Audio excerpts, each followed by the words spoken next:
I am on my way this morning to a nursery here in town to pick up some plants for Maurice. She's got a skin infection and we're looking for a natural cure. Turn right.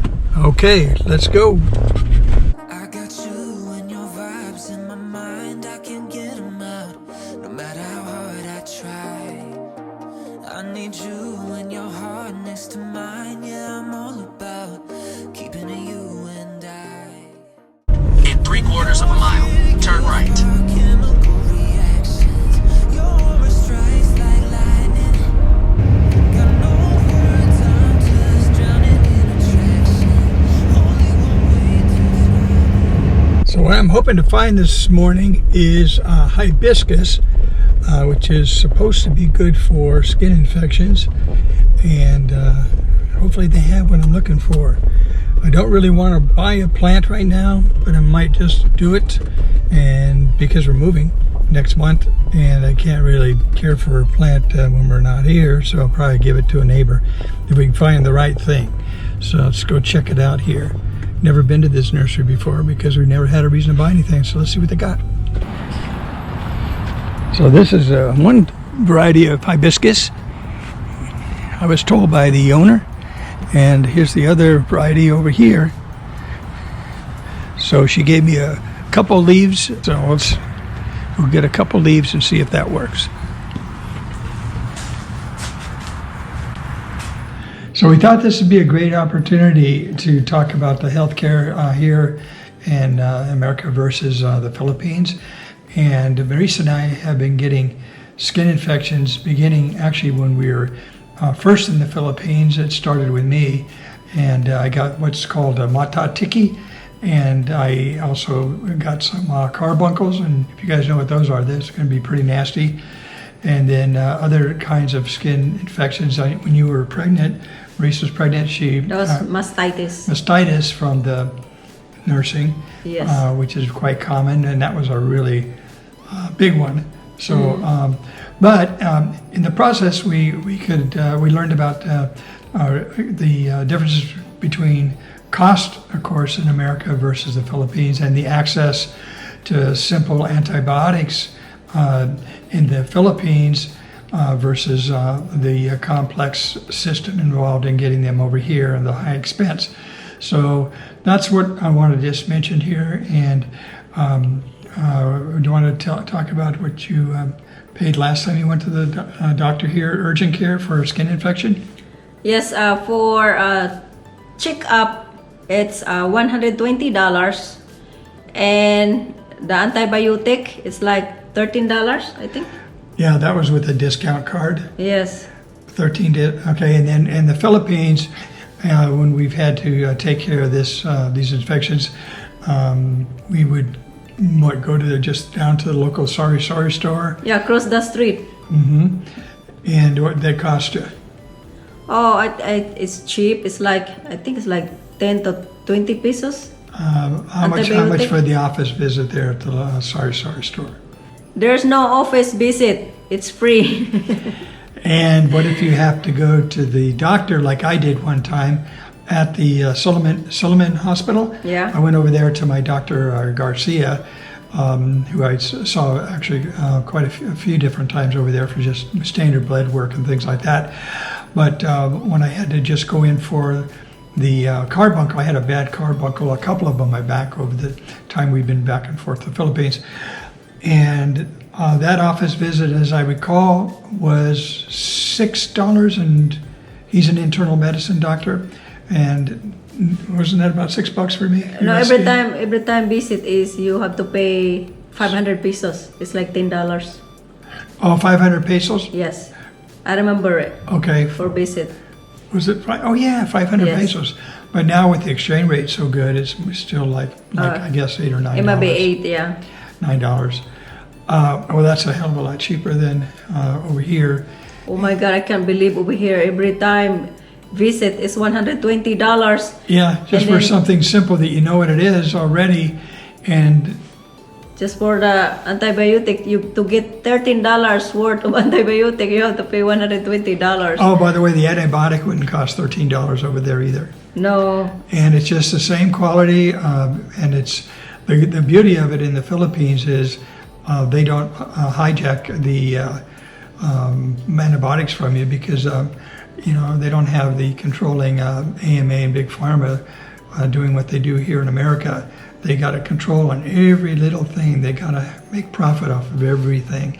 And the beauty about the Philippines and Asia, all throughout Asia, they're right next door to the manufacturer of all of these antibiotics, and that's in China. Mm-hmm. China, America gets all their, most all their medicines from, we know it's the antibiotics all come from China, and so many more of the equipment and things and medicines they have that come from China. And America really is vulnerable to China being willing to sell all those medical prescriptions to America. If they decide not to do it, we don't manufacture that here, and that's really, really vulnerable. It's very strange. It's insane, really, that they don't. So we were looking to go to the doctor again over here because of Maurice's new skin infection on her leg, and we know exactly what's going to become of it if we don't take care of it.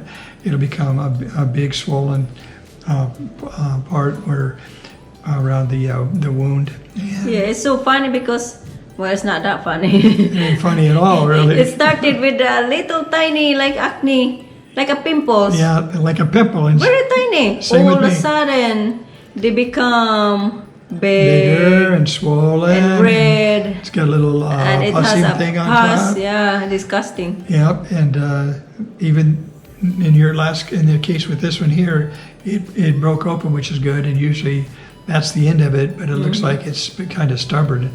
I hope it doesn't start up again. So, But at this time, I try to be doing home remedy. I try to stay away from the antibiotic.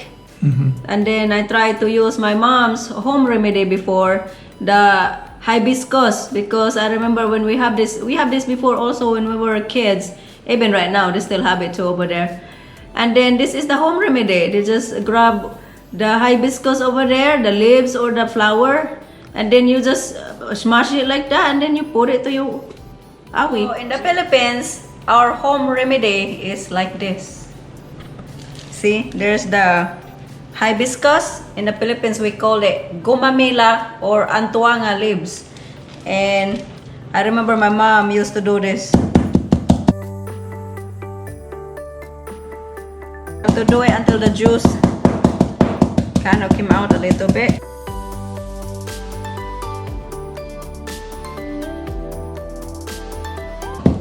is that for the neighbors downstairs? The neighbor's gonna knock our door soon. Okay, that's enough. Okay. Alright, I think this is enough right here. And then I'm gonna use these gauze pads and I will transfer it here. I'm gonna put that's the first.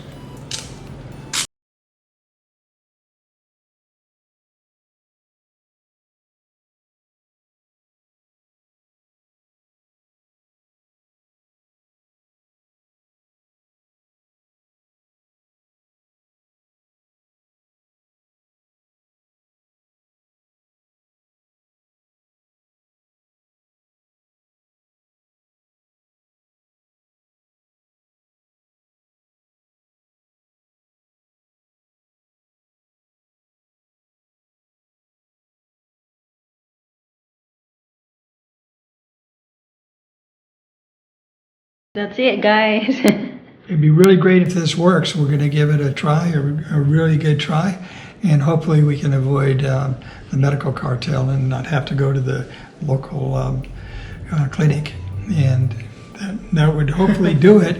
And I know the reason some people in the Philippines don't use that as much as they probably should. One reason I know is that it's so easy to get the antibiotics at the stores. Oh my God, Yeah, very easy. yeah. Even my mom right now has a sari-sari store. Oh, She's yeah. selling a lot of antibiotic right now. Oh, over she's there. stocked up. If we're in the Philippines right now in the village, this would be a non-issue. As soon as we see the little pimple forming and we know it's going to be, we Yeah. just start taking a few antibiotics, and we've studied enough to know what they're good for and which ones can't be used for breastfeeding moms and which ones can. And Oh yes, we so you search just first. research yourself. You know, these are things that doctors do too. They don't know what they're doing half the time. They have to, when you're in their offices, they got to get on the computer to see what's what. Yeah, all that. I've seen them do it. I've watched them do it. Yeah, just like that when my last visit over here in Arkansas, I think like 2 months ago. Is that 2 months I have some? Yeah, it's And like 2 or then- 3 months ago. You had Yeah, I last said one. that I want antibiotic that is safe for breastfeeding, and then she don't know. I mean, she has to do something Go like look it that. up. She had to go look She it has up. to ask somebody, and then I said, I look at it already. It's cephalexin. It's really safe for breastfeeding. Yeah. She gave it to me. Believe me, I recommend you guys, if you're not doing it already, take control of your own health. You know, we're capable of reading just as they are. Hibiscus is not just an ornamental plant. You can use hibiscus for skin care and to treat various skin issues. In traditional Indian medicine, it has been widely used to treat various diseases. The hibiscus plant possesses anti-fertility, antimicrobial, anti-ulcer, anti-genotoxic, antioxidant, anti-diabetic, anti-inflammatory properties, and may prevent liver damage. Since the hibiscus is also rich in essential minerals, proteins, vitamins, acids, fats, and flavonoids, it plays an important role in skin care. Yay. That's a mouthful there, all that stuff. Yeah. Well, luckily, the lady cut me off some leaves so we could try it. I didn't have to buy the whole plant, which was like $40, and we're not going to be able to take it with us. So It's pretty though, the flowers. It is a they're pretty one to have. It's a pretty one to actually have in your garden or in your home. We have that in our farm in the forest. Oh, it's all over. Yeah, all over. It's available all over here too. Most places in America. Yeah, so that's the problem over here in America. The antibiotic is really hard to get. You have to pay first a big money before you can get to the antibiotic. Oh, yeah. So many medicines are too expensive. So overall, I think we both agree that the medical care is much better for us in our situation over in the Philippines versus over here. So it's just a matter of personal choice and what your fears are. I've had good luck over there. It's not perfect. Give us your comments. You think it's better over here or not? I've heard so many horror stories over here in the States, and it's well documented that big pharma and hospitals and doctors and nurses and all of them combined are still the third leading cause of death, according to the WHO. So that's a statistic you could check out and verify. But I look at it every year, and it doesn't change. And also, America has one of the highest infant mortality rates, deaths of infant mortality in the world. And that's a very, very poor sign for a modern industrialized country. So you just have to decide what you want to do. And if you have your doctor you love over here, and I am not a doctor lover, everybody knows that by now. But if you have yours and you're really, really happy, I say, God bless you, you are lucky. So stay with that. And if you have a lot of really serious complications, the Philippines might not be for you, but that also just depends on your mindset and how courageous you are, how courageous or how tenacious you are. So if you're a sturdy person, Philippines should be no problem for you. Just remember, if you're going to the Philippines, you're probably at some time or another going to get a bug bite that gets infected. You're going to get some other skin infection like the matatiki or the carbuncle or some other kind of rash. They're very common over in tropical places, and it's really, really tropical. But the medicine is all over in there, easy access. Yeah, even that nasty cough everybody gets, and we expect to get it again. You don't ever get cured from that one. I mean, you get cured, but it comes back over time. It's just the doctor told me at the time when I had that cough, when I had my $10 office visit. Mm-hmm. Yeah, he told me that it was caused from pollution. And my dentist actually said that she thought it was caused from pollution too. Oh no, don't cough right now when we go back there because they might think it's COVID. Oh, don't worry about that. That won't happen till I get there. So that's it for today, and we'll let you know how our home remedy works and we'll be honest, tell you if it worked or not, and hopefully we'll not have to go to the local urgent care.